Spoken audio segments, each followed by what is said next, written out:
This is RJ City, and you are watching Pro Wrestling for Life. Because one day, we're all gonna die. Hey everyone, welcome to another edition of Pro Wrestling for Life. It's me, I'm WWE Hall of Famer, yada yada yada, X-Pac. What's up, Nick? My co-host, Nick Hausman. Yeah, you sold yourself so well there. Yeah, you know, yada. It's all about me. Yada yourself. My God. Well, yeah, it is me, no-time Hall of Famer, but managing editor for Wrestling Inc. and commentator for Warrior Wrestling, which, by the way, this Saturday night, we're back in action, Warrior Wrestling here in Chicago Heights. Go check it out on Fight. Always want to make sure to call them out. Big action, man. A lot of great action over at Warrior Wrestling this weekend. Danhausen's going to be on the show, guest of this show. So anyway. I saw Danhausen on the pre-show for ROH. Was it him and PCO, right? Yeah, dude. How good was that? Did you check out? Did you? We didn't. I only saw the pre-show because I didn't have like ROH Club or any of that. Like, okay, it's worth checking out. I'm a big I'm just gonna go off the weeds for a second. I'm just a big fan. I'm just a big fan of what Ring of Honor is doing right now. I think during the pandemic, they've like completely restructured the way they're doing business, with the way they're going back to the pure division and like putting Maria in charge of the women's division, and then bringing in some like kind of notable names like a Mike Bennett and a Danhausen. And Chelsea Green just showed up there, right? Chelsea Green. And then the other thing that I think is cool about them, because there are a lot of strengths on the North American side, but their main event picture is Lucha, which is just really different and unique, I think, when you have Rush and Bandito and the rest of the Mexa squad over there being your main event players. I think it's very cool, you know? Cool. Well, we'll have to pay more attention to ROH. Yeah. Hey, well, they're back in front of fans. A lot of buzz coming out of that show. But we got a big show here today. Of course, a lot of anniversaries here in the last week for you, Sean. You were over in Stamford at the Bump, which we'll talk about here in a little bit for NWO Week. And then it was 27 years ago, just a couple days ago, that you and Bret Hart had what both of you call one of the best matches of your career. You say the best match of your career. Yeah. And so I thought, while everybody's abuzz about this bout, why do we bring in an educated voice to come in here, pick your brain a little bit, find the details in the cracks of that day? And we were very lucky to get inside the ropes Kenny McIntosh, all the way from Scotland, in the house here today to talk to you just about that match, Sean. Yeah, it was nice talking to Kenny. I'm glad I didn't say he was from England. No. All the way from England. No, he's Scottish. And then after that we've got later on the show. But before that, here in just a little bit, you're going to get to hear our conversation with RJ City, who is somebody I have really wanted to get to pick the brain of for a while. I'd never had the chance to talk to him. What a fun guy. What a great get. I just really enjoyed picking his brain here today. Yeah, you know, just a real fun. Yeah. You said fun guy, funny guy. Funny guy? Yeah, he's very talented, brilliant guy, I think. Yeah, you know? really, yeah. And I've seen him, you know, when he's not on camera, and he's not that much different, to be honest with you. I mean, he really isn't, man. Fuck. No, but it was really fun talking with RJ. Yeah, absolutely. And at the end of the show, we're going to welcome back one of our patrons here, Rutherford, David Rutherford, back to the show.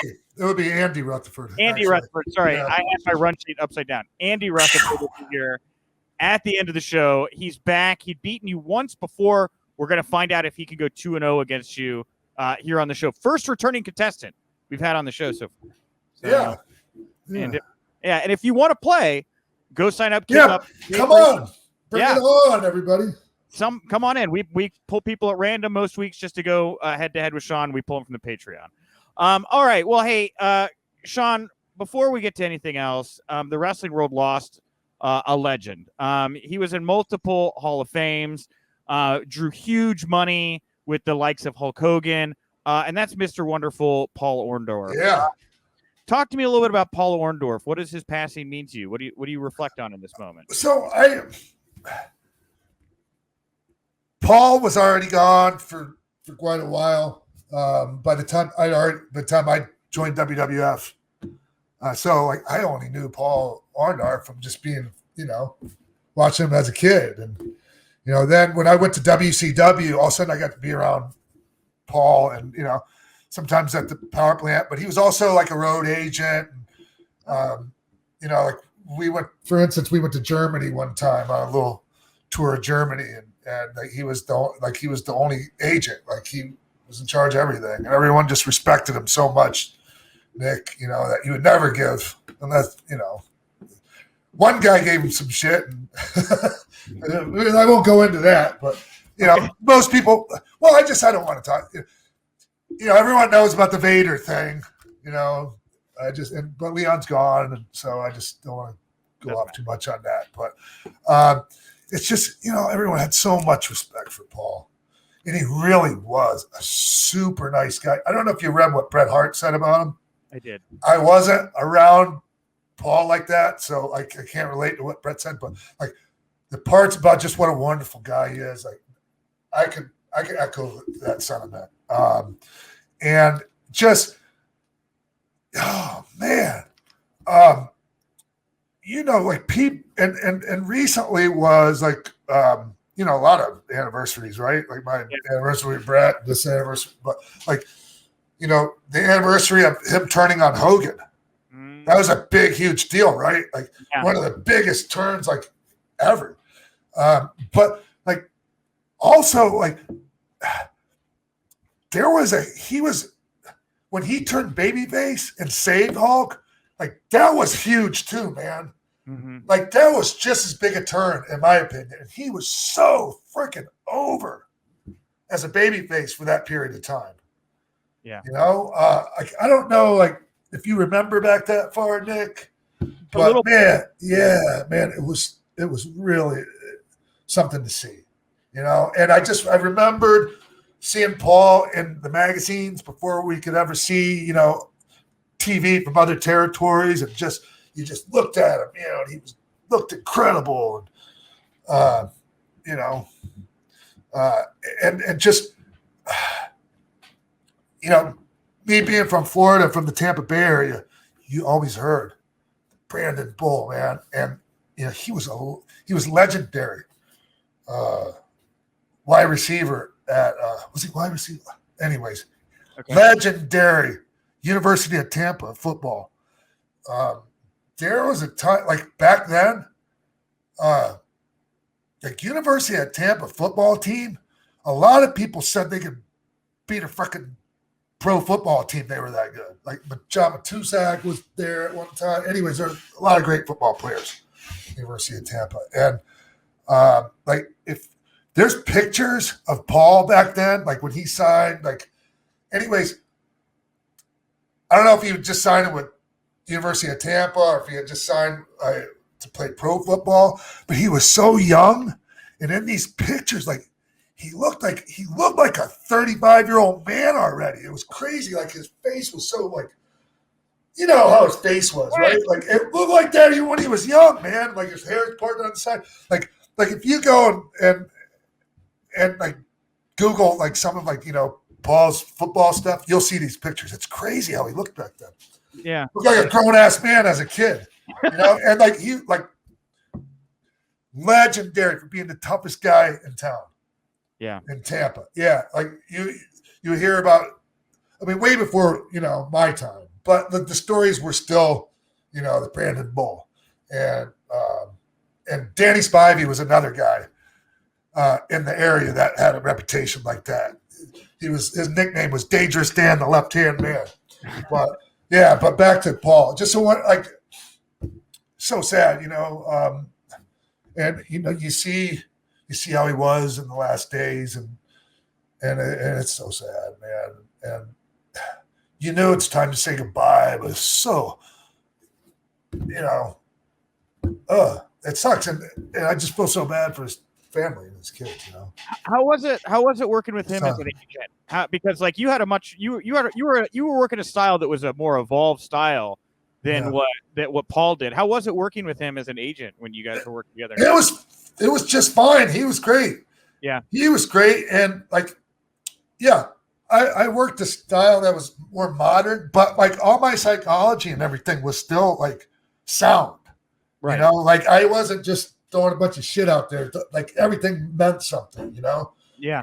And everything flowed correctly as best as I could. But so like I never had any, like Paul never had any issues with my work because of, you know, any generational thing or whatever. But I just remember one time I had on that Germany tour I'm talking about, like I felt really bad because like a situation happened with my wife and like it was like an emergency and I had to leave, get on a plane over in the middle of the night and go home, you know, and like I had to leave a note on put it under Paul's hotel room door. Hey, Paul, I'm sorry. Oh man. You know, I kind of put him in a shitty spot because he's running everything over there, and now all of a sudden they're a guy short, you know. So, but anyways, yeah. Love you, Paul. Very sad. All right. Well, hey, well, let's talk a little bit about you. You have had a crazy week, Sean, right? Between all of the anniversaries. And then last week at this time, you were in Stamford, Connecticut, doing the bump. How was it going to Stamford, doing the bump? What was this? What was it like for you this time around? Oh, it was so nice. Yeah. Like, yeah, it was a really, really good experience. You know, I came in the night. It's my last week's show, everyone. If you're not aware, it was pre-recorded. Yes. Pre-recorded. But because I was gone all week.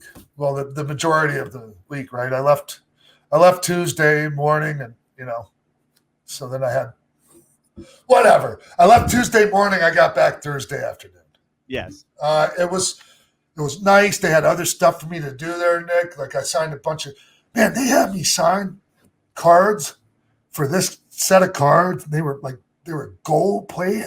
They were like, I want to say the lady told me the set cost $15,000, Nick. What? Yeah. Wait, are these just like trading cards?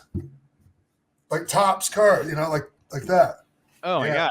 Wow. Yeah, they were big, heavy thing, like made out of, yeah, it was crazy. Okay. So yeah, I signed a bunch of stuff and I sat down for, you know, some talking head stuff for like they're doing a documentary on the SmackDown after 9/11. Oh. Yeah. Oh. Yeah, I have vivid memories of all of that, you know, so. Wow. So I get, yeah. Well, because, you know, we were the first ones to do anything after that happened, right? Like the first live entertainment, first with the crowd back in the building, like, you know, so. Were you scared that night? Because, I mean, there were a lot of fears about other incidents and stuff happening. No, you were good? Yeah. No. You know, I was traumatized like the rest of the nation. Right. You know, but I mean, as far as being scared for anything locally, no, not even. Okay. Not even. So. All right. So there's. I think I can't remember what else they asked me. Like. Anyways, I talked about something for another doc too, but I can't remember which one it was. That's fine. Okay. It was nice, man. It was a nice little trip, and you know, I don't like to get on planes too much anymore, but you know, they made it worth it for me. Yeah, well, it was. Thank you to John Cohn, talent relations, baby. And you made Liv Morgan cry on that episode by saying the squeaky wheel gets the grease, which is a phrase you've used a million times on this show, but it hit her just right, and you made Liv Morgan cry. It made me kind of cry. And also, she's in the Money in the Bank match now. Mm-hmm. Yeah, because of me. No, I'm just kidding. Well, real quick. Hey, Money in the Bank is this Sunday, but Friday they're live back in front of crowds. Monday back in front of crowds. Just like, how are you feeling right now as the fans are coming back? What do you think WWE should be doing right now to capitalize on this moment? You know, I don't know, but I tell you this: I'm really interested to see how the crowds react. You know, to all the superstars as compared to what, you know, how creative thinks they're going to react, or like how they're hoping. Like, let's see how that works out. Yeah. Anybody like Roman Reigns in particular? I'm guessing you're kind of interested to see how the fans take to him. Oh, I have a pretty good idea. How, like, this is a whole new chapter of Roman Reigns' career. Like, it's on a whole new level, like compared to the shit he's done in the past. So, like, I think I think the crowds will take to him exactly how they should. Oh, you think they'll boo him? Yeah. Yeah, I mean, some will. Some will cheer him just because it's so freaking great right now. Right. It's hard not to, right? Yeah. But like, I think it's working. Okay. I think that at least that's working how they want to. I would like to think it is. Okay. Because it works. It works for me, so it must work for everyone else. Right. Yeah. This episode of Pro Wrestling for Life is sponsored by BetterHelp. Yeah, Sean, BetterHelp. Obviously, we're big fans of BetterHelp here, and we're wondering out there if you all have something that's preventing you from being happy, and it is so hard right now.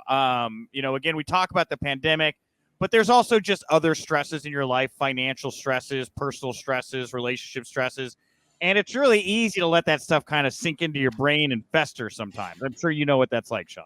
Oh yeah, of course I do, and BetterHelp will assess your needs and match you with your own licensed professional therapist, Nick. Yeah, absolutely. I use BetterHelp. I'm back on the program. I've signed back up. So I'm meeting with Linda again, who's my therapist. And you can, and it's great. And it is like you sign up, they give you a little quiz.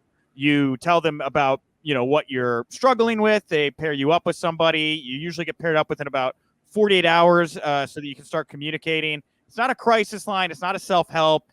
It's professional counseling, and it's done securely online, and it's really great. Hey, Nick, can I ask you something? Hey, sure. So if you're more comfortable with the female therapist or male therapist, do you have a choice? Yeah, you get to, when you get paired up with a therapist, you can kind of take those things into consideration. And the best thing is, like, if you get paired up with a therapist that you're not really like clicking with or gelling with, you just get a new one, right? And like that's the thing is, like, somebody who's been on therapy most of my adult life, it's like really hard sometimes to go into a therapy office. You get to know this person and then like to not come back, and then you got to go travel somewhere else. This makes it super easy so that if for whatever reason, gender or whatever else isn't working for you, you could quickly find somebody else to start meeting with. Oh, that's cool. Yeah. It's more affordable than traditional offline counseling as well. They offer financial aid, so if you can't afford it. Oh, wow. Do they really? Yeah, you didn't know that? Yeah, I do now. Yeah, no, they are. Like, that's a great thing. It's like they really want everybody to be able to get the help that they need. So if you're not able to pay the full amount for whatever reason, there's programs there where you can get financial aid, and they'll help you meet up with a counselor. And the stigma that comes on with like anything like this, man, and it's just so cool that that you have something like this, because a lot of people just aren't going to get up and go to the doctor's office for stuff like this. It's crazy. Yeah, it is. And like, that's the thing is I really like about it. I like I'm actually much more at ease talking to somebody on camera than I am sitting in a room where you can kind of get uncomfortable or distracted. Like, being in my own space, being able to turn the camera off and just talk in audio if you want to do that. I prefer getting my therapy online with BetterHelp. And again, like, I'm currently in therapy. I use it. It's wonderful. I have my therapist, Linda. And if you all want to learn more about it, go to BetterHelp.com and use our promo code PW4L. That's BetterHelp.com/PW4L. You can join over 1 million people who've taken charge of their mental health, and you'll get 10% off your first month if you use PW4L when signing up as the promo code.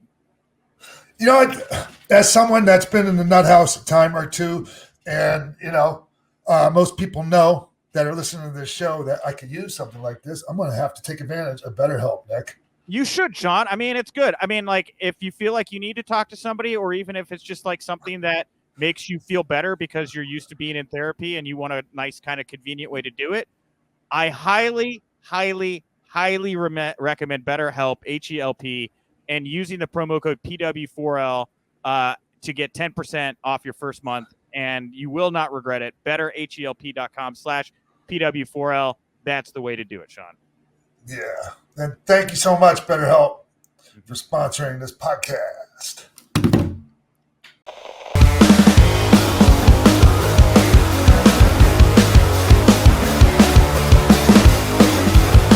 You are wonderful. this is Sean's birthday. I don't know if you know that or not. I know, and then I didn't. First of all, happy birthday, and then I didn't know if I should say it because it comes out Thursday. Everyone knows the show's Right? This is not a kayfabe. No. Okay. All right. Well, thank you for taking time out on your birthday to do this. I mean, I know it's your show, but thank you. I know you put this all together for me. Yeah. I appreciate it a lot. And he's drinking lemonade out of mason jars like we're down south right now. You know, this is fucking homemade lemonade with organic lemon juice and fucking Truvia. That is the right hat to wear for the sentence you just said. Right? It's a brand new hat. It looks good on you, you know. I think did you steal that from Stevie Ray? I don't know where you got that hat from. I got it from Macy's, matter of fact. Oh. Did you look for it or did you find it? I wasn't looking for a hat. I saw it and I just went. Well, and have you worn this kind of hat before? Yes, one other time, and I liked it. And I wore it so much like that it got so fucking dirty that I couldn't even clean it. Mm-hmm. I tried to clean it and it fucking fell apart in the wash. But is this a new hat where people know and go, hey, like you just got a new haircut and they're like, hey, man, nice new hat? I don't think so. I don't think anyone's going to be commenting on the hat, but I could be wrong. Oh, actually, I think we should. These are all very good questions. This should be fucking. We're gonna keep this all in. The hat talk stays 100%. Thank you. RJ City talks hats with Sean Waltman. Just feels right. It just feels right. I bought it using Bitcoin. Have we started? Yeah. Okay. Like all right. At least a minute and a half ago. Yeah, you're not going to tell people who I am, what I've done. Oh no, we started recording. We haven't started. Yes. Yeah. That. Okay. Okay. Or maybe we have. Maybe we have. Maybe you just do the intro now. Hey, ladies and gentlemen. Mostly gentlemen, according to the demographics. I'd like for everyone to welcome RJ City to the show. What's up, RJ? Thanks. Hello. How are you? Good, happy birthday. Thank you. I have a question for you. What's up? I did some browsing because I get neurotic. First of all, I have had you on my list of Wednesday morning wake up potential guests for a very long time. And but you surpassed that and you ended up being on The Bump. You know, right? Yeah, I saw you on there. Yes. I have a question. In my research, you were in a 1992 film called Across the Bridge. Yeah, Crossing the Bridge. Crossing the Bridge. Yeah. Jeffrey Tambor, Stephen Baldwin, David Schwimmer. Yeah. Was it in Minnesota they filmed it? Jerry Lynn and I got beat up by Jason Gedrick. I've seen that. Okay. Yeah.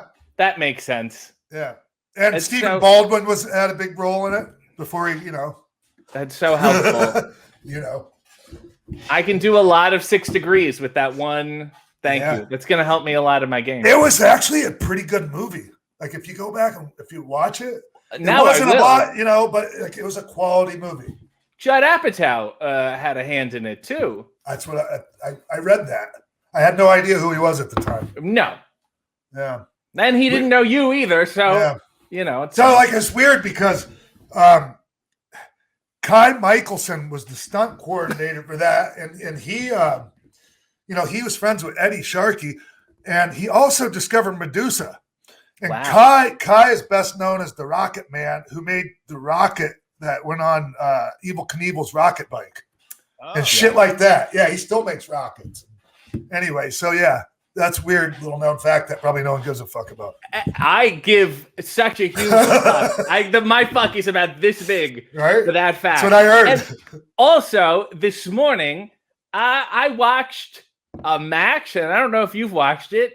It's Boris Malenko against Paul Bosch from 1970. Yeah.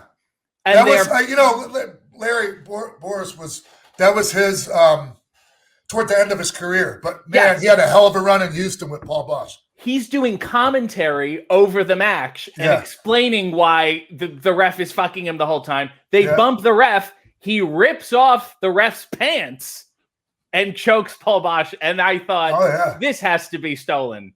He's the greatest. He was the greatest of his time. It is fantastic. Not just because he was my teacher. And one of those guys who sounds like boring, technical, blah, blah, blah, whatever. And then you're like, you watch it and you're like, no, way ahead of the game. Oh yeah. Yep.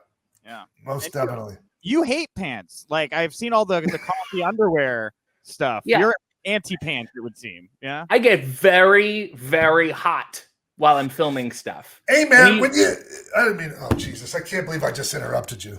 Keep going. No, get ahead. This is what I'm talking about. This is why we have heat, because you're too nice. This is your show. Right. It's not mine. Yeah. You're wearing the hat. It's your birthday. I was just wondering, like when you waved to me when you first came on the deal, man. Like, do you not shave your underarms? What the fuck, man? What do you? This? Yeah. No, your underarms. Oh, you do. What are you Okay. talking about? Oh, It was never a mind. shadow. I'm so. I owe you my deepest apologies. Yeah. Listen, that's not. You should not be your deepest. If the pool is 6 feet deep, that should be maybe 1.5 feet. Okay. Depth apology. All right. Okay. Hey, remember that time I met you? Do you remember the first time you met me? Yeah. How far back do you remember me? I want to know this. Well, I've heard a few things, Oh shit. Okay. but I just remember meeting you that time on New Year's Eve with David Arquette, and you guys had that Yes. match in Baldwin Park or whatever. Yes. Baldwin Park. Yeah. Yeah, I think it was. It was we were in a hot attic. Yeah. Talk about sweating. No need for pants there. And then you PJ'd me. You said, "Hey, PJ, my dreams were crazy." You must have saw it on my face. Fucking with you. I was fucking with you. Well, I you swear. double fucked me. You With just the probably apology. figured, no, you couldn't be fucking with me. You don't even know me yet. Well, the apology really did me in. And sometimes I apologize to people because I'm neurotic. And if I upset people, I want to know, if I apologize, that it has been paved over. Hey, so RJ, yes. let me ask you something. So I remember meeting you a couple years ago on New Year's Eve. Yes. In Baldwin Park when you had a match with David Arquette. But you seem to have met me sometime in the mid-'90s. Was it in the Maritimes? Is that where, I met it was? years and years earlier. I'm sure on indie shows here and there, but significantly, we were on tour for, I believe, like 2 weeks. It was like 9 shows or 11 shows. And may I list the roster? And you may remember this. Come on. Hulk Hogan, which was weird for him to do indie shows. The Nasty Boys, New Age Outlaws, Mick Foley, Steve Carino came out for 2 shots for some reason. Yeah, Robbie McAllister. Okay, yes. Highlander Robbie. Tatanka. It was the weirdest collection. Yeah, Nitro Nick show. Yes. Yeah. CWI. And we did, you just go along the Trans-Canada Highway. Yeah. And we did all those like little maritime provinces. Brutus Beefcake. Yeah. And Brooke Hogan sang. Brooke Hogan sang on a separate show. Same people. Oh, okay. But like not the tour. Yeah. It was their big like WrestleMania show. Yeah. And I was really, really just starting out, and they did this gimmick where I would wrestle the pre-show match, and the winner of the pre-show match would get to be on the main card. So every night I'd have to work twice and work like a local guy to like get on the main card. And I do remember, I must say, you often watched my matches, and your Did I feedback. give any feedback? Yeah, you gave me a lot of like, the best part is you gave me feedback about the timing of my chops. Uh-huh. And then it was like, oh my God, okay, great, thank you. And then Road Dogg came by and gave me the opposite. Opposite. And I'm like, well, I'm just fucked either way. Yeah, because as soon as I told you that, I went to Brian. I said, Brian, now go tell him the opposite of what I just fucking told him. If you really Brian, fuck his with name's PJ. him. Yeah, tell PJ that you loved his chops. Wow. Hey, okay, so when Nick was telling me this story about how I met you back in Eastern Canada, I'm thinking it's like in the mid-'90s when I'm like first starting at WWE, and we were spending all kinds of time up in that same area. Right. And I'm like, he's that fucking old? Yes. No, Culturally, I like to say I'm 65 or 66. So that makes more sense now. Okay, so yeah, I still don't remember you. Right. But that's fine. I remember the shows. As a baby face, you can't tell who I am. Hey PJ, I was eating a lot of pills still at the time. I understand. I really was. I mean, I don't understand. Go ahead. Continue. Yeah. What else? Who has a list? How do you organize these interviews? What do you know about me otherwise? Well, I know. Listen, I know you're going to be on Celebrity Family Feud coming up, RJ. Yes. They just announced when. It's going to be Sunday, July 25th. Yeah. So like in a week-ish. Yes. And we've already taped it, and I've been sitting on it, and it is a wild time. Yeah, man. Are you allowed to talk about who you guys face? Yes. So this is incredible. Yeah. It's Team David Arquette.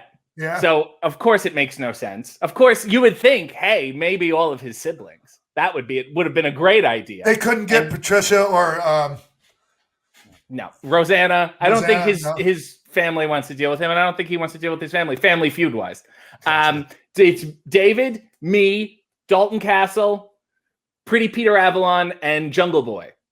Wow. Yeah. So this is the Forbidden Door of Family Feud episodes. And on the other side is Captain Paul Rubens, Pee Wee Herman, S. Apatha Murkison, who played Reba the Mail Lady on Pee Wee's Playhouse, Jack A. Harry from 227 and Sister, Joe Manganiello, and WWE Hall of Famer Drew Carey. Oh, that's crazy. Yeah. So out of all the wrestlers on Team Arquette, Drew Carey's the one in the Hall of Fame. Makes sense. Yeah. Wow. So Nicholas? Well, I just want to know, how was it, right? Like, I'm a huge Family Feud. I'm a huge game show person. Like I told you in DMs, my girlfriend and I were just watching the Terrence Howard Rob Lowe episode 2 days ago. It was a masterpiece. I don't know if you've seen it or not, but it was really good. Well, now, I know Paul Rubens, and he takes game shows very seriously. He went on Celebrity Wheel of Fortune, and he cleaned up, and I knew he was going to kick our asses, and I also know, I have no faith in David. I really, really don't. To pull anything off, I'm like, we're done. He was texting me, asking me what day we're filming, and I'm like, don't you know this information? What is wrong with you? Also, wrestlers have really done horribly on Family Feud, historically speaking. I saw clips of the Repo Man. It was just terrible. And before that, years and years and years ago, before I was born, my family tried out for Family Feud when Ray Combs was hosting it. Bless his heart. And they made it to the trial round, and then they lost. They didn't make it in. So I have that, familial shame, generations of shame. So I had a lot riding on this. And I did make David practice in the hotel. I will say that. Oh, we asked him questions we asked 100 people, what's your favorite series? The problem is his mind is so warped. You're supposed to give the answers that average Americans gave. And he is very much a below average American. So it was difficult. He's the Charlie from the It's Always Sunny episode about Family Feud. I'm not really sure. No, he's the David Arquette. He out Charlie's Charlie, I assure you. Okay, well, that's big tall order. How was Steve Harvey? Steve was good. Steve was a deceptively large man. Yeah. His hair is usually perfect. Yes. He's got that mustache looks like it's Velcro. Like crazy, it's too good to be a real. I feel like if you threw a tennis ball at him, it would just stick on his lip. Hey, Steve Harvey used to live downstairs from me several years ago. You didn't interact with him? No, I don't. It's nothing I want to deep dive too much into. Just put it that way. I understand. It wasn't a good time in my life. Okay, got it. All right. What was I know you can't talk about the show, RJ, but what was Steve's attire? Was he rocking some crazy suit on this episode? Yeah. Always. And you really feel like if Steve Harvey and Ric Flair met, that it would be like if two peacocks meet. And they're like, oh, yeah, how many buttons you got? How many buttons you got? I got 3 inside pockets. It's a conversation piece. He could just stand in an art gallery and people would look at his suit. It's a whole thing. Yeah.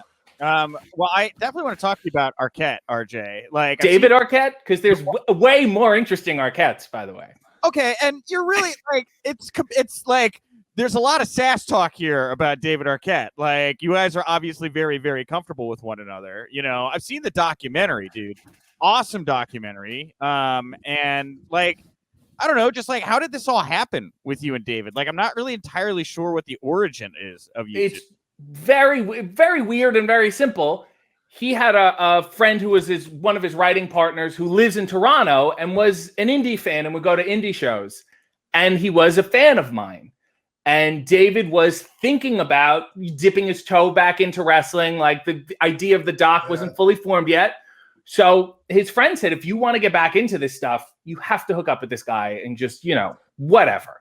So this guy, his name's Ben Joseph. He messaged me and said, hey, I'm friends with David Arquette. He's going to follow you. And like, I've heard a million of those things and they never happen. So I'm like, yep, sounds great. And like, did not think about it. And then David followed me and would respond to all my old Hollywood tweets.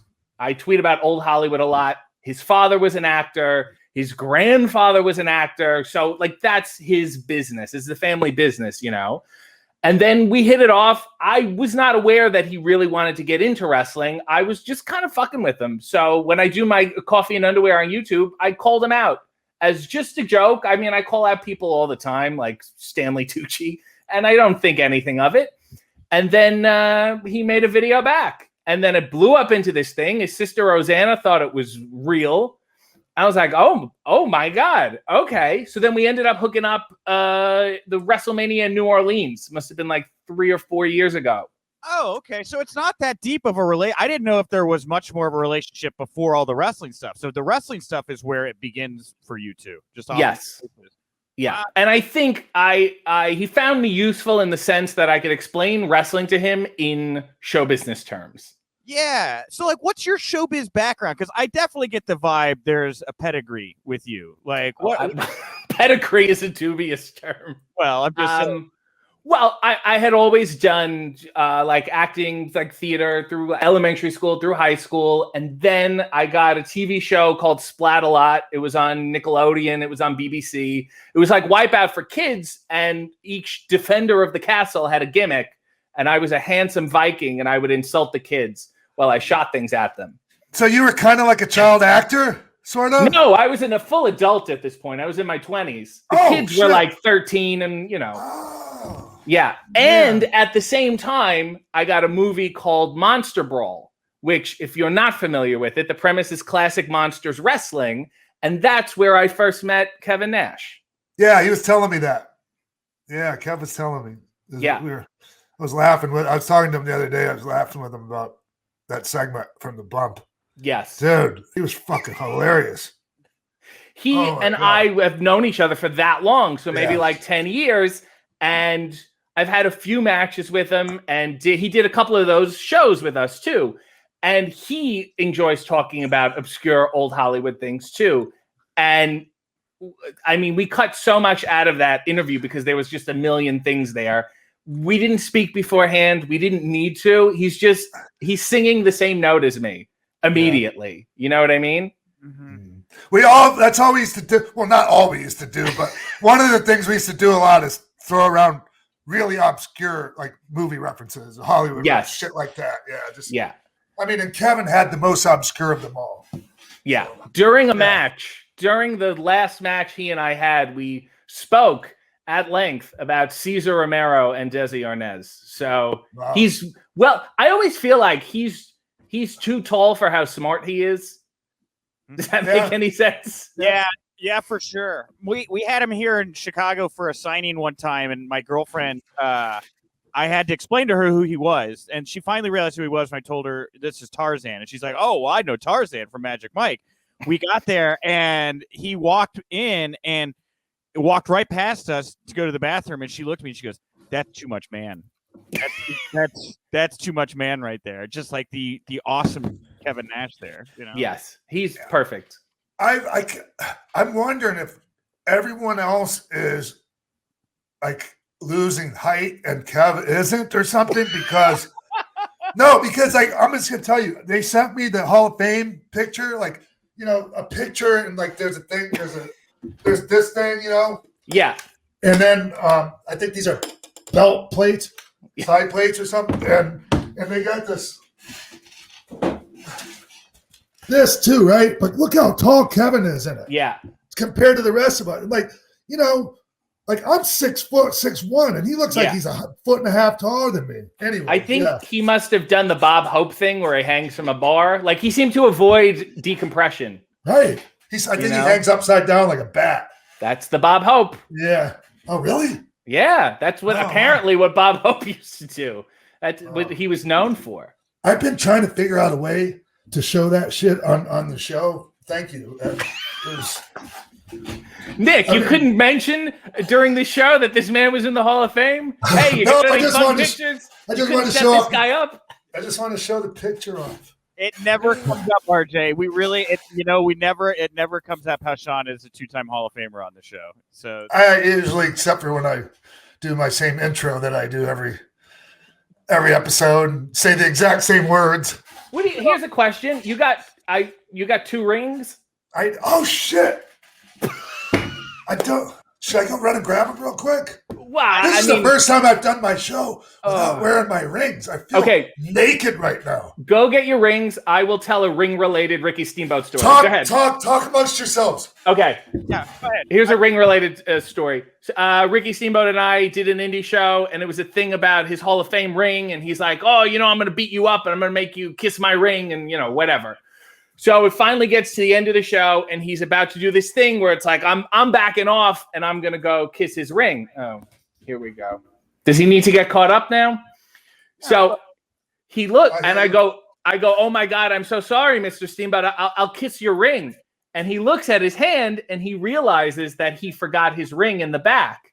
So I actually kissed his wedding ring on his other hand. You shouldn't. No one knew the difference, but I'm sure his wife was pleased. That was an amazing story. Thank you. Now, so this is my question: you wear both of them on your middle fingers? Yeah, because they don't they fall off the other ones. Well, who gave you the size? Did you give them your finger size? I gave them my size, and they just gave me the ones they felt like giving me. Okay, because you could, I guess, wear both on one then. Let me see. No, because. No, it just doesn't. I can't bend my finger enough.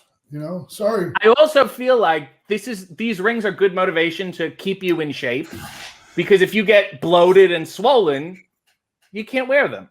That's true. I never thought of that. Yeah. Not once have I ever thought of that. Yeah. So what else is on the list? What else do we have? So hey, RJ. Yes. How'd you end up on the bump, man? Honestly, seriously, like when I see you on there, I'm like, how did that happen? So very odd. The answer is David Arquette. So the doc was supposed to come out, and we were supposed to do South by Southwest and wrestle at it and do a big thing, and then take it different places and do like a wrestling show and then show the doc and whatever. Obviously. A bunch of stuff happened over the past 18 months if you read the news. Yeah. So all that was like, so I'm like, okay, great. So now I'm in, made a basement studio, and I'm just pumping out videos without a care in the world. I'm like, whatever, let's just do a bunch of stuff.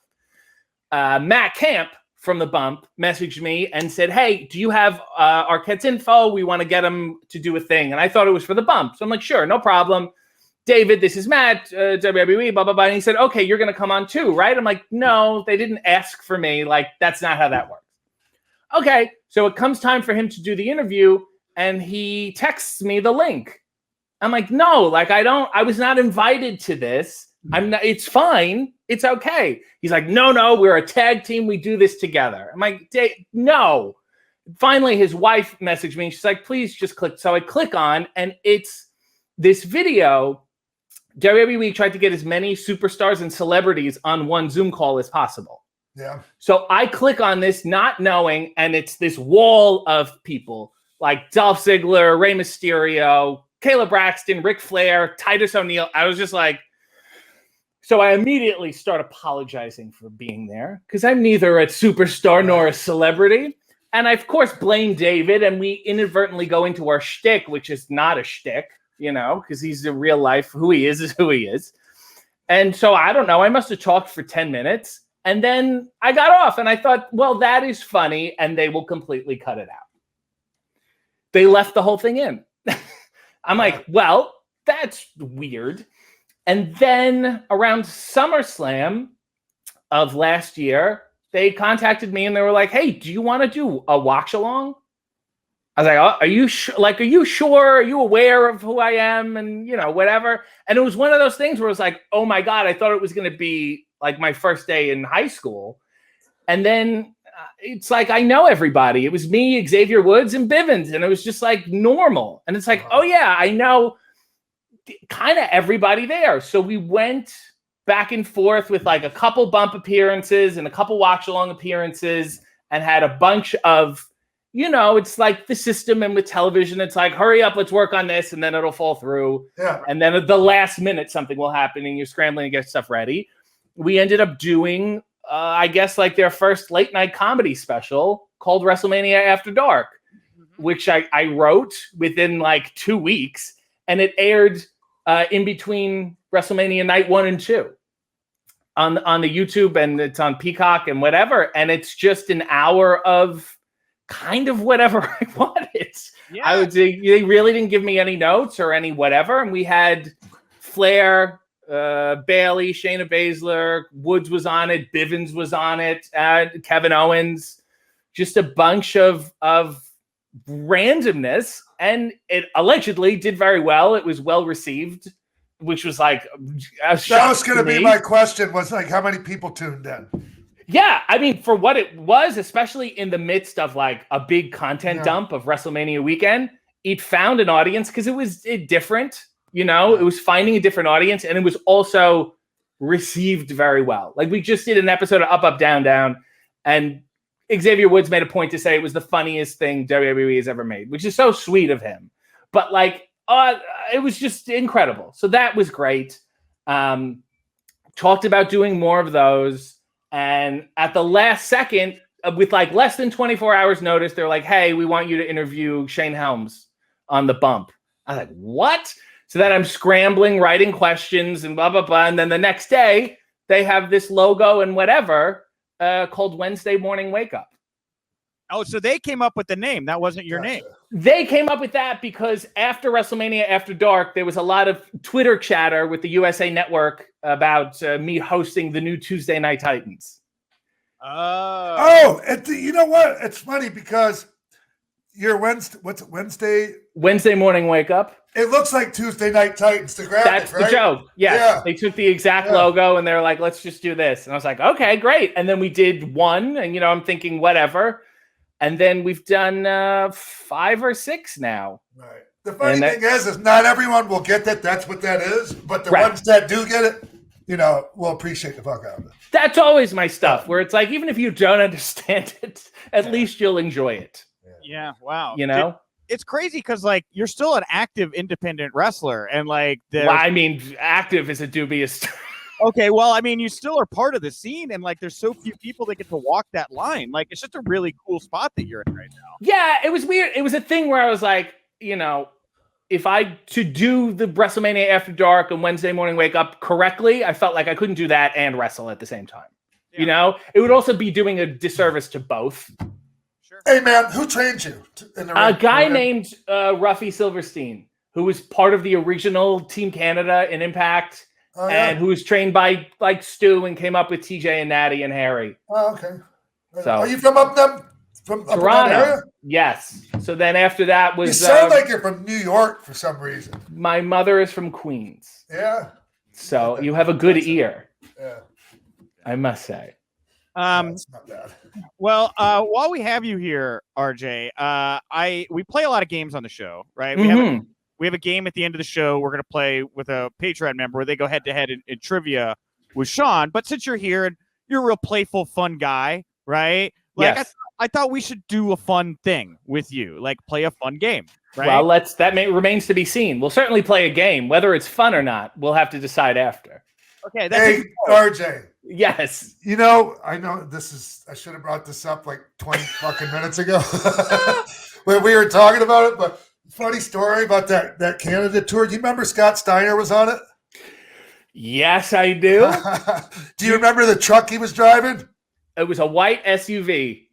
Well, it was a pickup, but yes, he fucking hit a big ass bird, and it was an accident. He didn't do it on purpose, but the bird was dead, and he left it in the fucking grill of the truck like a hood ornament. It was fucking huge. It was a whole seagull, and you it know was what like I'm talking about, right? It was fake. It would look like it was, you know what I mean, like a prop bird. Dude. It was a whole bird stuck on that grill. I just remember we all got there, and then he pulled up, and we were like, it was you know, if you wrote that in a comedy, people would be like, that's stupid. And I don't know how he drives at a tremendous speed, obviously. Yeah. I drove in the truck after. I mean, the bird was stuck in the hood while I was driving, but like I wasn't in the truck when it actually happened. Yes. I was in a van that whole tour with the Nasty Boys. Oh, that must have been fucking torture. I learned a lot about life. Yeah. Was there a lot of farting? Was there a lot of farts in that car? Yeah, there was a lot of farts. I did a lot of bag carrying, a variety of bags. And then, Knobs likes fried chicken. That's what I learned. Okay. And they're very good at yelling at people without warning. There's no ramp up. Yeah, exactly. So, anyways. Wow. Hey, RJ. Yes. Hey, man. All kidding aside, just straight shooting for a couple seconds here. Hey, man, you're funny as fuck. You're really talented, and thank you for coming on, man. I appreciate it. You really are, dude. I'm not just fucking saying that because you're on the show. Thank you. I actually was talking to Matt Camp after your Bump appearance because I watched it, live and whatever. And you do remind me of David Arquette in a sense that you two are very genuine, and there's like thinkers and doers in life, and you seem more like a doer and figure it out as we go. Yeah, I'm a thinker where I will think so much that I won't do it.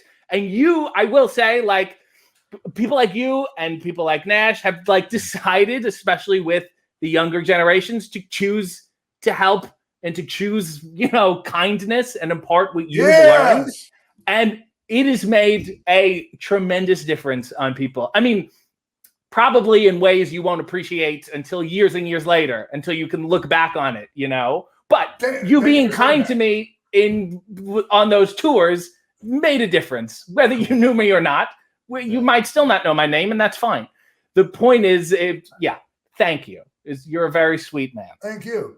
Thanks, man. Like, when you bring that up, I just remember how people were with me, the guys that were older than me, the Kurt Hennig, like he instilled it in me. Like, hey, man, you're supposed to help the younger guys, like you find somebody that you can tell just has a passion and the talent and everything. And you want to help uplift them, man. Like Terry Funk was, not tearing people down, not going, oh, this shit nowadays, fuck this, back in my day.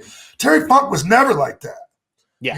He was all like, he lifted up the whole fucking ECW locker room, It's like, there's a period when you first start wrestling that you are so malleable, if I may use that word, that like if you kind of get in with a bad crowd, you're fucked. You know what I mean? Because you'll take any advice because you don't know. And so also the reputation that you get for being with that crowd. That too. It's hard to shake that. Yes. There's people who like Nash, and Piper was another guy, and Bret, because I was lucky enough to do like TV shows and films with them that really took time to speak to me. And sometimes I look back and go, thank God they were there to explain that shit to me. Yeah. You know what I mean? Because who knows what would have happened. And we don't get it at the time sometimes. We don't understand it, man. And eventually it's just like, oh, yeah, no, I get it. Yes. So, but, yeah. Okay. Hey, Sean, can I play my game now? Yeah, dude. Hey, Nick, you know what I was thinking? I was thinking maybe we could play a game with RJ because he seems like the perfect person to play a game with, right? Yes. You said all these things about how nice and funny he is, and I'm like, I agree. With RJ. So, but let me interrupt you first. No, it's fine. Hey, all right. Here's what we're gonna do. We got a game here that I put together. Last week was NWO week. Obviously, that's why you two were on the bump together, shared space. So the game I thought of was called "Suck It or Too Sweet." So it's pretty simple. I'm gonna read you a wrestling thing, wrestling related term, right? And you're gonna have to tell me if that thing can suck it or is too sweet. And I objectively am going to decide if y'all are right or wrong when it comes to if you decide if this thing can suck it or too sweet. So wait, is suck it is bad? I would think suck it is bad. Okay. I mean, depending on who you are, but go ahead. But that's the thing. It's like, there's not hard rules here, RJ. Okay. So, interpret them as you will. All right. Okay. What I'm going to say.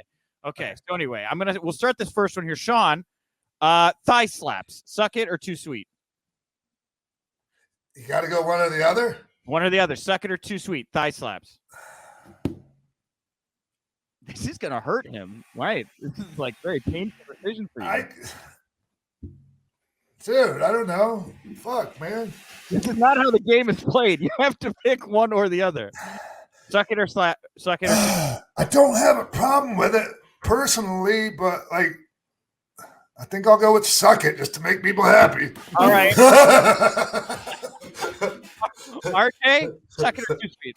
I will say if it's something that is done poorly, I do not like it. But if it's something that's done well, I probably don't even notice it and will enjoy it. There has been many thigh slappers throughout history, and pleather pants are usually a dead giveaway. So if it's correctly used, I will balance it out, and I will say too sweet.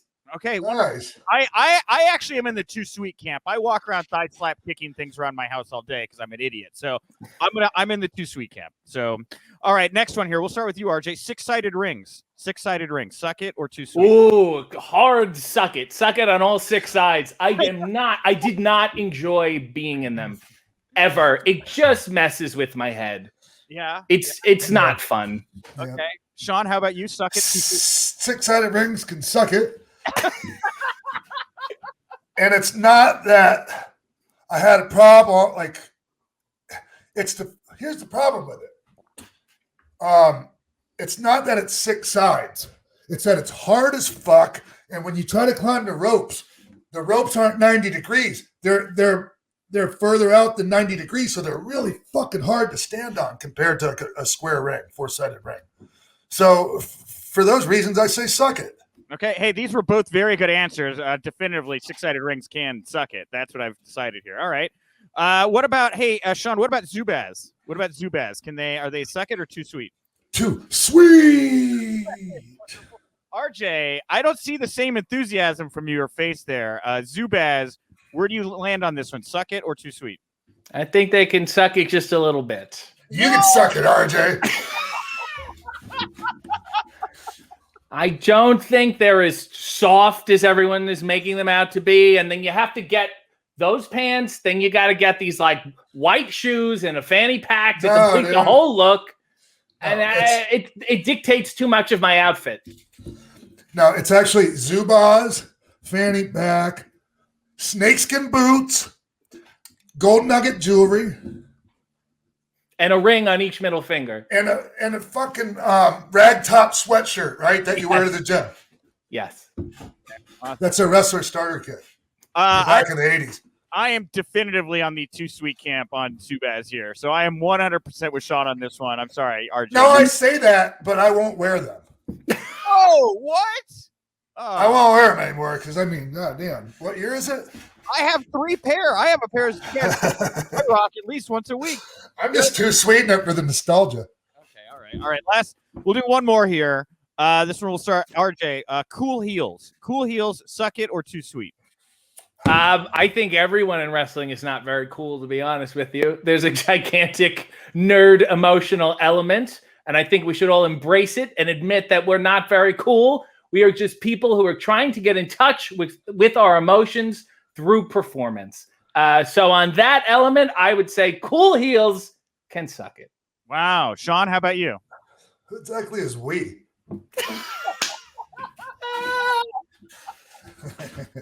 RJ, before Sean answers, I have to say we had him on. We had Father's Day week. I had him on with another dad, right? And the way we decided who was going to start the game, I said, "Tell me the most dad thing you do that embarrasses your kids." All right, and the contestant, I think it was Tim. He said he does this dance or something. And I was like, okay. Sean goes, I don't do anything that's not cool. My kids think I'm the coolest thing ever. And that was his response to it. So, I mean, that's just a real the Fonz kind of thing to say. I mean, it can't help it if the fucking baby faces don't know how to be fucking cool. Fuck. Fair enough. So you want them to raise the cool bar is what you say. I mean, cool heels can suck it as long as they're not us. Okay. So there's a suck it carve out there. There's a suck it exception. There's a way of doing it.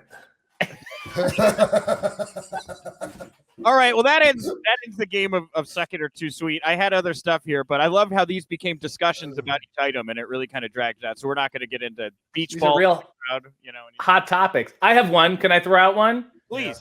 Entrance music by Uncle Cracker. Suck it or Too Sweet? Too sweet. Fair enough. I'm all about it. I'm all about it. I was oddly emotional. That first, I got everything I ever wanted, but I'll never get that back. Now tell me that wrestlers are not people trying to get in touch with their emotions after listening to that. That was some heavy shit. Wow. You're rocking with the X. Hey, I know you hate X Factor, but you don't got to look at me like that, right, RJ? Sorry, it's PJ. Well, the end is in the beginning there with that PJ bit. RJ, thank you so much for coming on and talking with us. I think Sean and I both agree here. You're kicking ass, dude. You're one of my favorite people around right now. Yeah. Thank you. I appreciate it. Thank you for having me, and I'll come back to discuss the beach balls.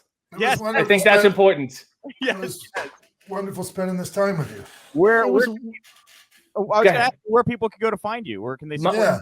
My advice would be to just Google RJ City, and a bunch of weird things will pop up. Follow what you like. Don't follow what you don't. There will be something for everyone, I assure you. Cool. Awesome. All right. Thank you, RJ.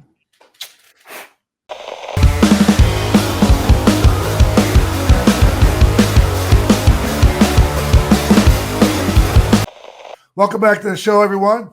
One of everyone's favorite parts of the show. It's like the retrospective segment. We're going to talk about, we're going to talk about a big match from my career. And joining us right now to do that, I'm really excited to have him on the show. From inside the ropes, Kenny McIntosh, coming us from across the pond. When you get asked to get on a show with Sean Waltman and talk about his match with Bret Hart, like, it's pinch yourself. Like, when did this become my gig? What a day. Well, wasn't that something you wanted to talk to me about? Or was that someone else that wanted? Like, because somebody else, I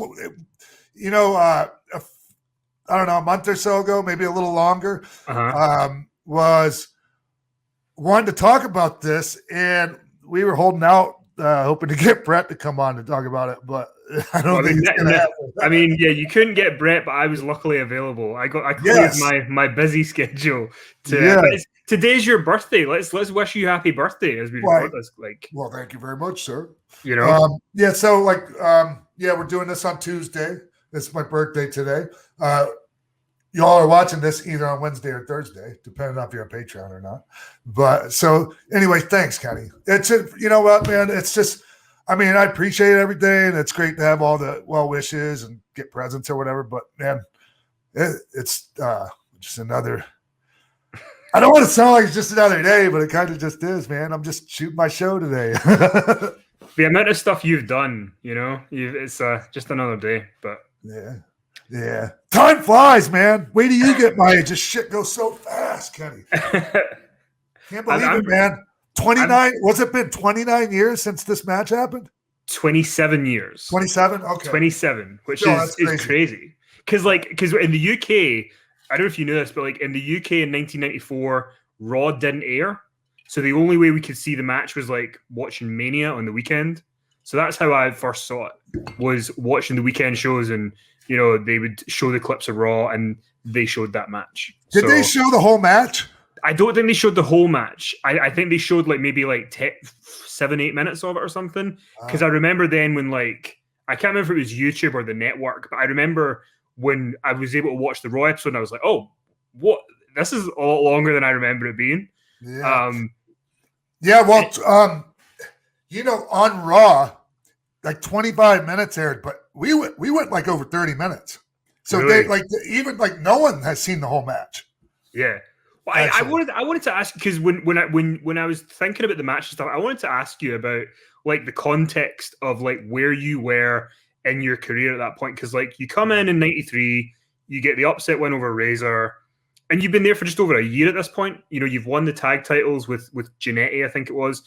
Like, how were you feeling about like your career in WWF before the Bret match? Like, were you happy? Did you feel that you needed something like this? Like, where was your brain at?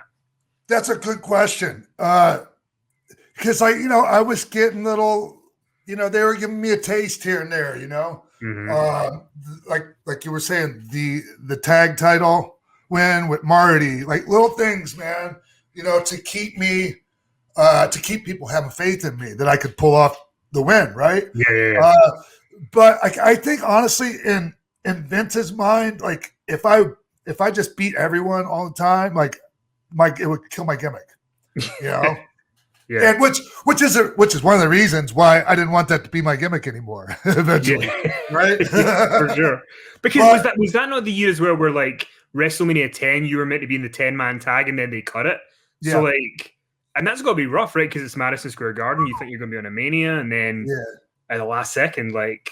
Yeah, like family sitting in Madison Square Garden waiting for your match to come out. And then all of a sudden the show's over with. And that part sucked.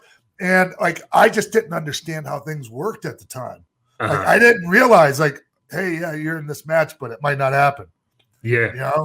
So now I get it. And but at the time, man, I was really devastated, to be honest with you.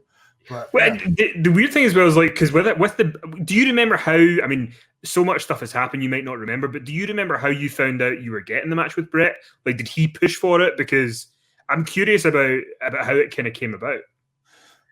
I remember, I think it was Pat coming up. It might have been Pat might have came up to both of us and told us, or he might I just remember hearing it from Pat. Mm-hmm. And I don't know if Bret and I heard about it at the same time. We were driving with each other a lot. We weren't driving with each other. I was riding with Bret a lot at the time, because, I wasn't going to be driving anyone. That's a whole nother story. Yeah. But, so, I had just had that really good match with Owen at King of the Ring, albeit it was a short match, Kenny, but it was really critically acclaimed and got a lot of people talking. And so, it wasn't too long. It was like a month or so after that, a couple of months. Yeah, it was like a month. Because the weird thing was, because like I say, I've seen the match loads of times. And then like today I went and watched the full Raw episode on the network. And there was a couple of things that stuck out to me. I did not realize that you beat Nikolai Volkov to get the title shot, that must have been a rough day at the office too. It was a rough day at the office, Kenny. It was, man. Oh. In 1994? My God. Yeah. And I think it was in the same building.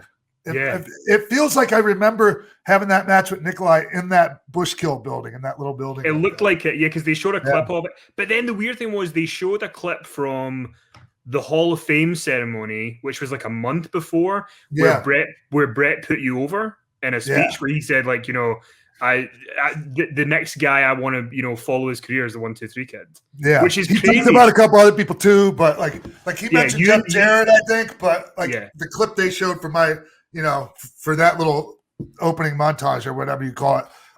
Man, that was huge. I'm glad you brought that up, Kenny, because there's a funny little story to go along with that Hall of Fame speech Bret gave, and when he mentioned me, like I was sitting out in the crowd with Kurt Hennig and like Jack Lanza and like a bunch of like Bruce Pritchard was sitting around, and they could see me light up when Bret mentioned my name like that, right? And so like about a minute later, it was either Kurt or Jack Lanza reached over to me and said, "When he's done, we get up and give him a standing ovation." And I'm like, okay. And when he was done, boom, I jump up and I'm giving him a standing ovation. I look around, I'm the only motherfucker standing up doing it. And they're laughing at me, fucking Kurt, and everyone's laughing at me. Oh God, that's great. It was fucking funny. Yeah. My favorite rib, I think, just before we talk about the match, my favorite, I think it's a rib, I'm sure, was like when they did the action figure of you that somebody had shaved your eyebrows. So the photo shoot for the because you know that figure of you, the Hasbro's like really rare. Like pay, like I mean, if you've got a box of them, if it's a rough day, start selling them because they go on eBay for like over 1,000. Yeah, but like the photo is you, because I remember as a kid going, why does he have no eyebrows in the photo? Like, because I told the story, right? It was a photo shoot. And, but it wasn't a rip, man. It was just back then you did one photo shoot and they were using those photos for a while. Know what I mean? So I was fucked on the photos. But yeah, so I was watching the start of the show. They're showing this, because the thing that I didn't realize was how big they were, hyping the match, because they show like what you've done. And then, JR's like narrating this video where he's like, 1, 2, 3 Kid has done this and this and this and this and this. And now he's going to, face Bret Hart. And then it cuts to JR and Randy Savage on commentary.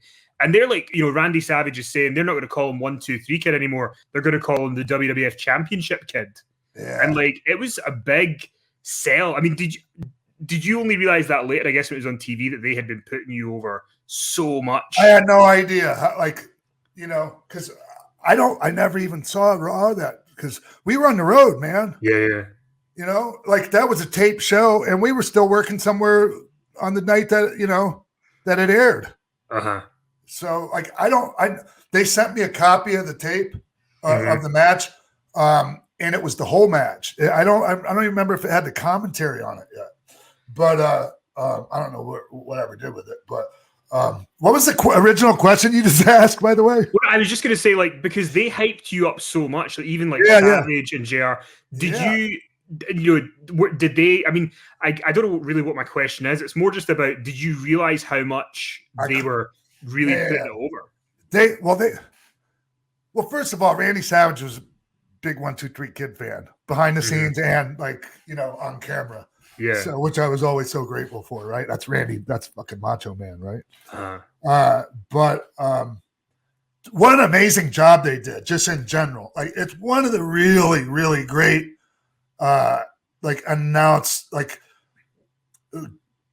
just one of the great play-by-play calls of a match I've ever heard.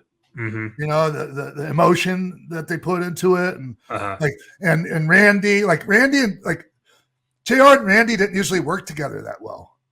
They did that night, and they made that match, man. It was a babyface match that it was just made like no one knew about it until that day. I don't think, right?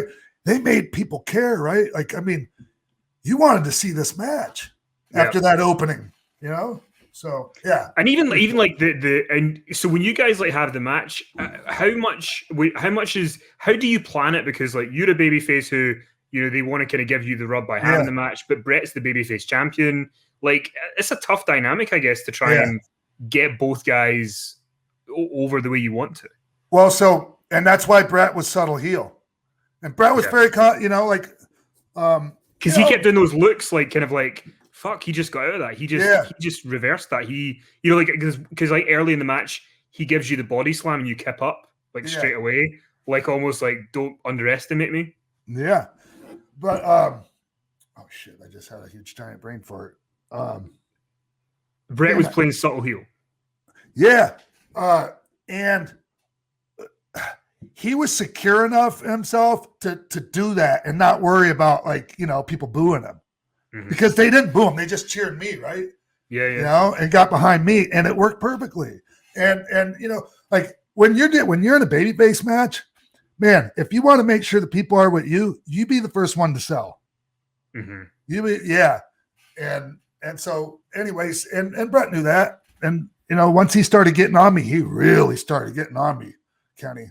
And those lifters he was giving me and everything else, which Bret says I sold those lifters better than anyone he's ever worked with, which is kind of cool. Well, they weren't hard to sell, Kenny. Yeah, I bet they didn't look very hard to. But the thing was, like when I was watching it, it was so good from the minute it started, because like even in that early bit where like, and I'm sure you guys did this intentionally, but it was like we're gonna do something where Bret's gonna underestimate him a little bit, and then 1, 2, 3 Kid's gonna, you know, do a hip toss or do a whatever, and like Bret, you can see him, he's shook by it, like he's rattled by it. He wasn't expecting you to be this good. And that immediately made you feel like you were on his level, like straight away. Yeah, which is very cool of him, right? I mean, yeah.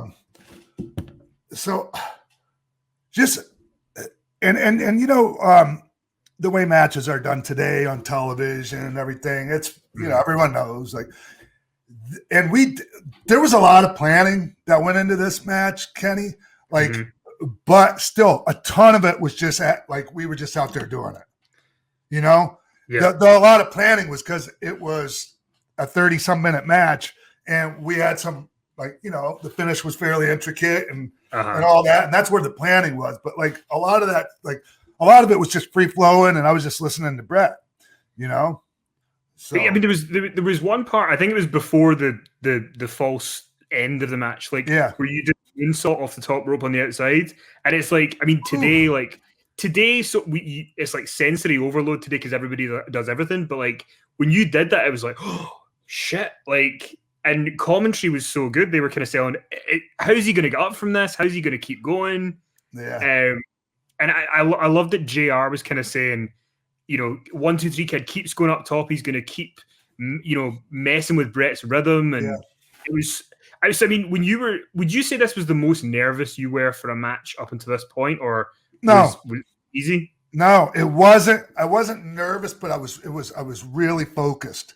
And like, you know, I was talking about how there was a lot of planning that went into this match. Like it was just, there was a lot of thought put into it by both of us. And Bret, like, he told me going in, he's going, I want you to do all your shit. He said, tell me all the stuff you want to do. We'll figure out where it goes. And, you know, so like a ton of that was like just my stuff, like, you know, my ideas, and he just put it where it needed to go. And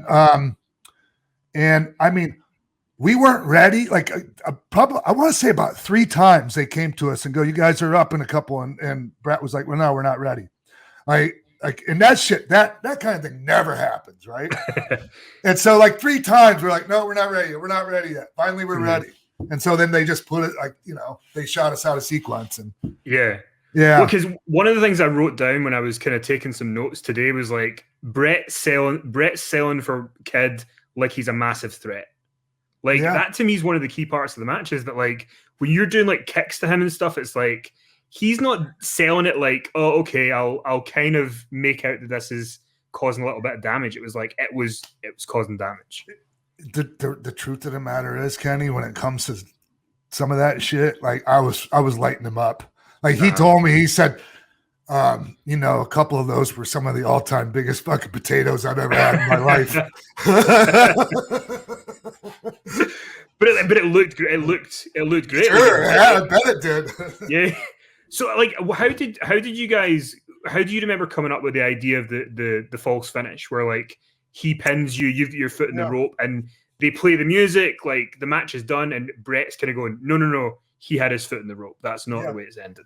So that was Pat Patterson came to us with that and said, hey, at this one point in the match, we want you to do this. You know, and it worked, you know. Added a lot, I thought, to the story of the match. And then, like, because then when you come back into it, because the match is going to restart again, you're keeping it going, and then he goes to put you in the sharpshooter, but you grab the ropes. Like it was like you telegraphed this is what he's going to do. Like that was such a smart move, because like not that many people telegraphed the sharpshooter or knew what to do. Was that a Bret call to kind of give you that, or was that your suggestion? No, it's Bret's. Yeah, like all that. Like anything having to do with Bret's finish was going to be Bret's idea, right? Up until the Montreal screw job. Yeah. but yeah, no, it was just, that was Bret's idea, you know. I mean, but it was a, you know, things like that have been done before in matches prior to that one. So yeah. And then, because I mean, the end spot of the match where you go up top, and then he catches you and does the sharpshooter. Like, do you remember when he's got you in the sharpshooter and you're tapping? Like, do you remember being satisfied, being happy, being like, did you know you'd done it? Yeah. Yeah, man. When we were done with that, like, I knew we just had a great one. Yeah. Yeah.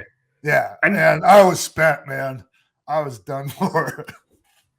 Yeah. And what do you remember, like, when you guys go backstage after that? What does Bret say to you? What's the conversation like with you guys? Wow. I just remember everybody really putting it over, you know? Mm-hmm. Like, I don't think there was like this big everyone standing up clapping like happens sometimes these days. But it was, you know, we definitely got the rest of the locker room definitely put it over. And the really cool thing is I don't know, probably about a week later, Kenny, we ran into the WCW crew, WWF, WCW crew, cross paths. Mm-hmm. It was either at a hotel or like cross paths through the airport or something, and everyone like came up to me. You know, Finley, Regal, all like really putting that match over. Which really, you know, coming from those guys, right? Like those two guys. So. And did you see when the match was over, like, because JR and Savage give you a standing ovation? I mean, you talk about the Hall of Fame stand, they gave you a legit standing ovation at commentary. Like, did you know that at the time? Did you figure that out? Because from all the times I remember watching Raw in the early days, I don't remember any match where the commentators are standing giving it a standing ovation. Yeah, no, I didn't know. I had no idea. I had no idea for quite a while just what an amazing job those two did. Like, you know, besides that, giving me the standing ovation, like just on that. And you know, man, so obviously Macho Man was persona non grata for quite a while, right? And they put this match out with a different voiceover of commentators. And it was Stan Lane and Gorilla Monsoon, and it was atrocious. I was so fucking disappointed. And Stan Lane was making jokes, not taking shit seriously, and it's just like, how the fuck can you do that to a match like that? You know? I guess I wouldn't have been so hot if it wasn't my match. You know? In all fairness to Stan, but come on. But commentary is such a big part of a match, right? Like, it's like if you're watching Rock and Hogan and you've got JR and King, you don't want to like change it to like two people who weren't there and they weren't in the atmosphere of it. Like, that's part of what makes it. Yeah, I was just disappointed, man. Like, it's, you know, making jokes, you know. Anyways, yeah. I was going to ask you, I mean, this is a strange question, but like, obviously everybody talks about the Razor match as being like, you know, but like, what match do you think was this match just as important as the Razor match? Where does it rank for you in terms of what it did for you career-wise? Well, it's funny you ask that, because when I mentioned this as my greatest match of my career, people go, "Oh, come at the Razor Ramon match." That wasn't a great fucking match. It was a squash match, and I moved out of the way, and it fucking caught a quick one on him. You know, I mean, shit. That was the most important moment of my career, bar none, and nothing even comes close. Yeah. Nothing. Well, a few things come close, but none of the other shit would have happened if it wasn't for that. And do you feel like after you had that match with Bret that like the company had more faith in you to do more stuff? Like, did anything change that way? Yeah. And I think they would have, like, you know, if I wasn't getting so fucked up all the time, you know, hearing stories about me or whatever, like, they probably would have done even more. Mm-hmm. But it did. It you know, like, for instance, I don't know, a couple weeks later, I had a great match on Raw with Owen. That was about 15 minutes or so, you know, and Owen was getting a huge push at the time, and I won the match by DQ or something, you know, like, so, so yeah, it helped a lot. People looked at me differently after that match. Yeah, well, because even Bret talks about that match. Like, Bret talks about it as like one, like a favorite of his, like, which has got to be pretty cool given the matches he's had. That, like, that's one that he ranks up there. Oh, for sure, right? I mean, because just think of the matches, like the couple of incredible matches he had with Owen, from the WrestleMania to the SummerSlam cage match, his matches with Kurt Hennig, Shawn, obviously, just Steve Austin, Davey. Yeah. So yeah, it's really cool to be somewhere in that bunch. Yeah. It's so cool to watch a match where somebody's elevated like that. Like somebody's just because it felt as a fan like that was you needed that at that point in time. Like you'd got all the stuff that you'd got, but that was like it was just what you needed. Yeah, it was. Yeah, and it was great. And every year, I'll shoot Brett a text on his birthday a couple of days ago, and I said I'll be hitting you up again in a couple of days on the anniversary of our match. And I did, and he's like, it's one of my favorite matches ever, So, but he's such a sweetheart as well. He's such a nice guy. I love him, Brett. I love you so much, man. I fucking love the shit out of you, man. Do you know we like years ago, maybe like 5 years ago, I was doing we were promoting a Q&A show in London with JR and Jim Cornette, the two of them, and we were talking about the Attitude Era, and I was working for like a wrestling promotion, and Brett was coming over, so I was like taking care of him and making sure he was okay.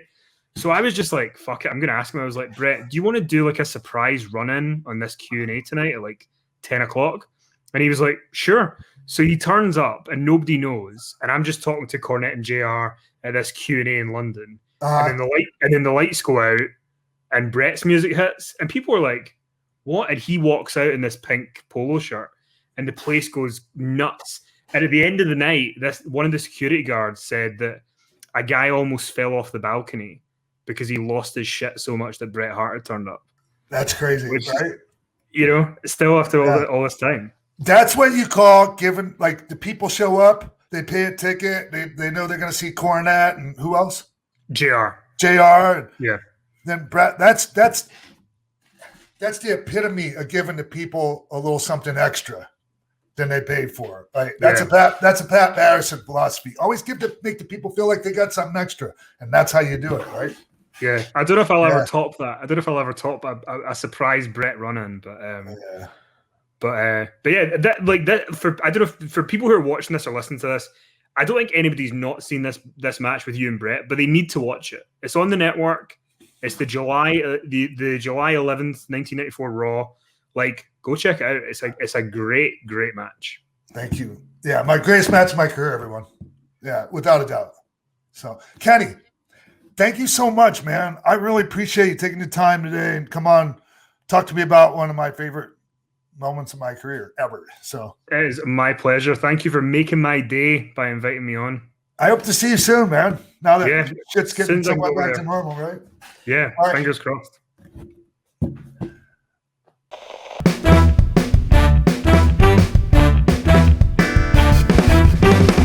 Welcome back to the game show portion of Pro Wrestling for Life. It is me, your weekly game show host, Nick Hausman, back to host another head-to-head contest between two men. The first one coming to the show right now. You've seen him all show long. He's a two-time WWE Hall of Famer. It is Sean X-Pac Waltman. Sean, welcome back to the game show. Thanks, Nick. Who do you have for me to destroy today? Well, we actually have our first returning competitor. He is one of our most loyal patrons. He's been with us since the very beginning. Sean, you're going to have a chance to try to get a win over Andy Rutherford. Andy, thank you very much for coming back. Looking to upset Sean once again, I believe, here on the show, correct? You didn't get enough the first time, I see. I'm looking to go for win number 2, which I think is as many as Sean has on the show. So, starting hot. Wow. Okay. All right. I'm gonna get beat now. Give shots up top from Andy Rutherford, and what we're going to be doing here today is a game I have christened Bank on the Money. Now, of course, Money in the Bank is going to be taking place this Sunday night on Peacock, the WWE Network. So this week, I'm going to be asking you all questions about Money in the Bank. All right? That is what the frame of reference is about. I'm going to ask the questions. I'm going to write down a slash here if you get the question right. person with the most correct answers or points at the end of the game when I feel it's over is going to win. We are not going to, or well, you know what? The first person to be able to, what should I say here? The first person to be able to snap their fingers is going to get to go first. Oh, Sean beat you. That was quick. That was an easy one. That was an easy one. All right, Sean. First question. Just a sign of things to come for you. So on the money. Sean, who is the wrestler who is credited with creating the Money in the Bank match? I don't know. Ted DiBiase? It was not Ted DiBiase. Andy, do you know who was credited with creating the Money in the Bank match? Was it Jericho? It was, in fact, Chris Jericho. Yes. Oh, wow. Yep, Chris Jericho is the man. Wow. So Nigga Jericho!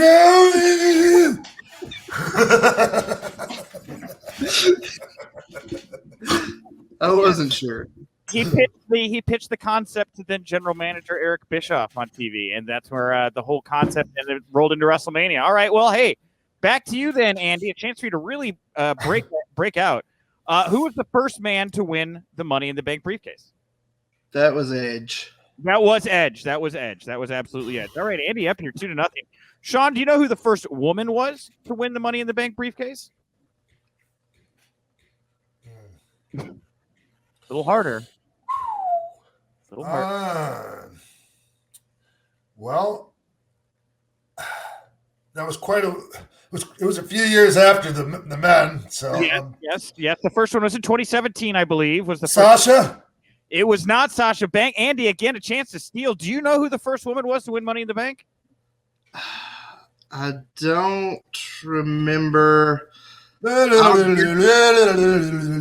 I'll guess Charlotte, but I don't think that's right.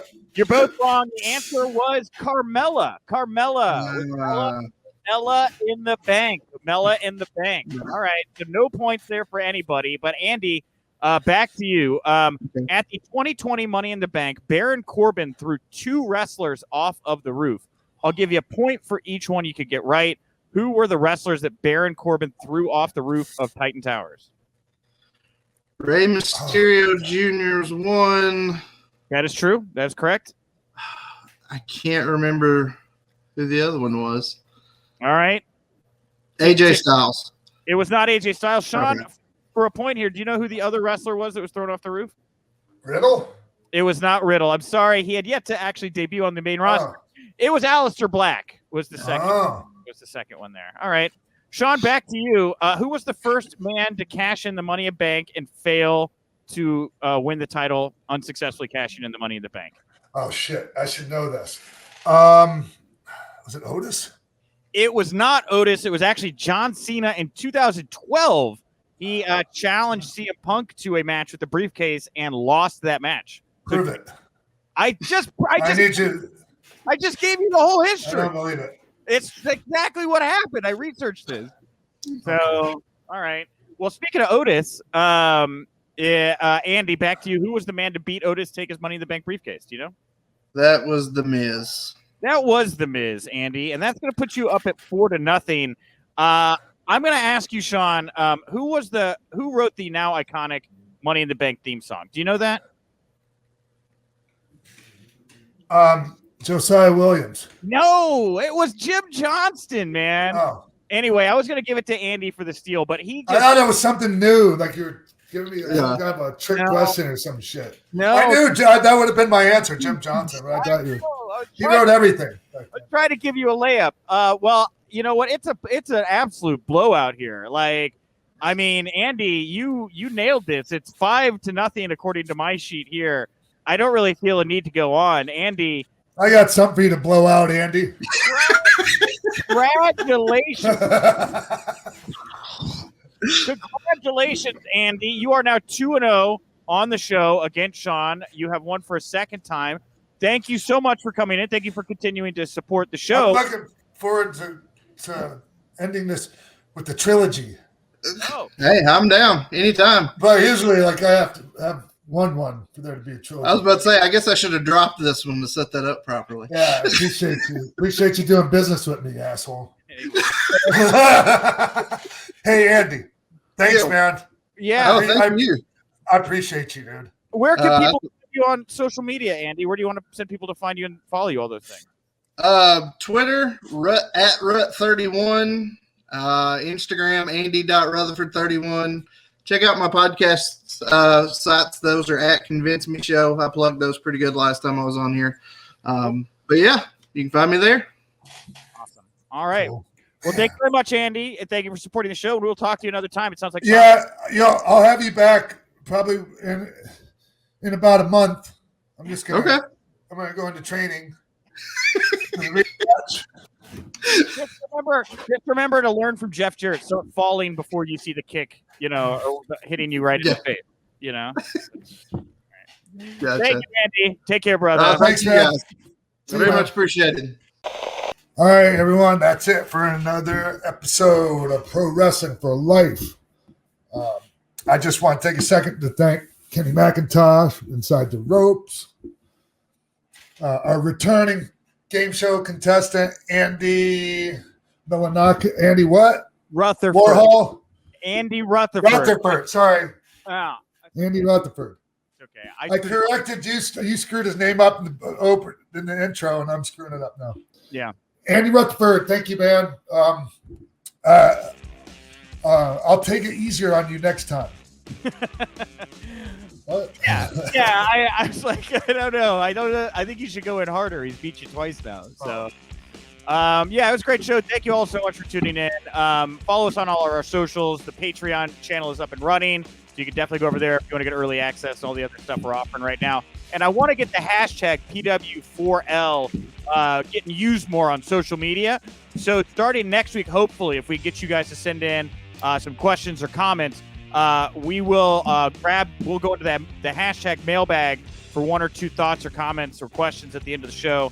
If that's for everybody, that's an all skate. So if there's anything you want to say or ask of Sean, use the hashtag PW4L starting next week. Hopefully at the end of the show, we'll toss in a comment or two to kind of wrap things up. So that's all I got, everybody. At Nick_Hausman on Twitter. And of course, Warrior Wrestling this Saturday Night Fight and over in Chicago Heights. Go check it out.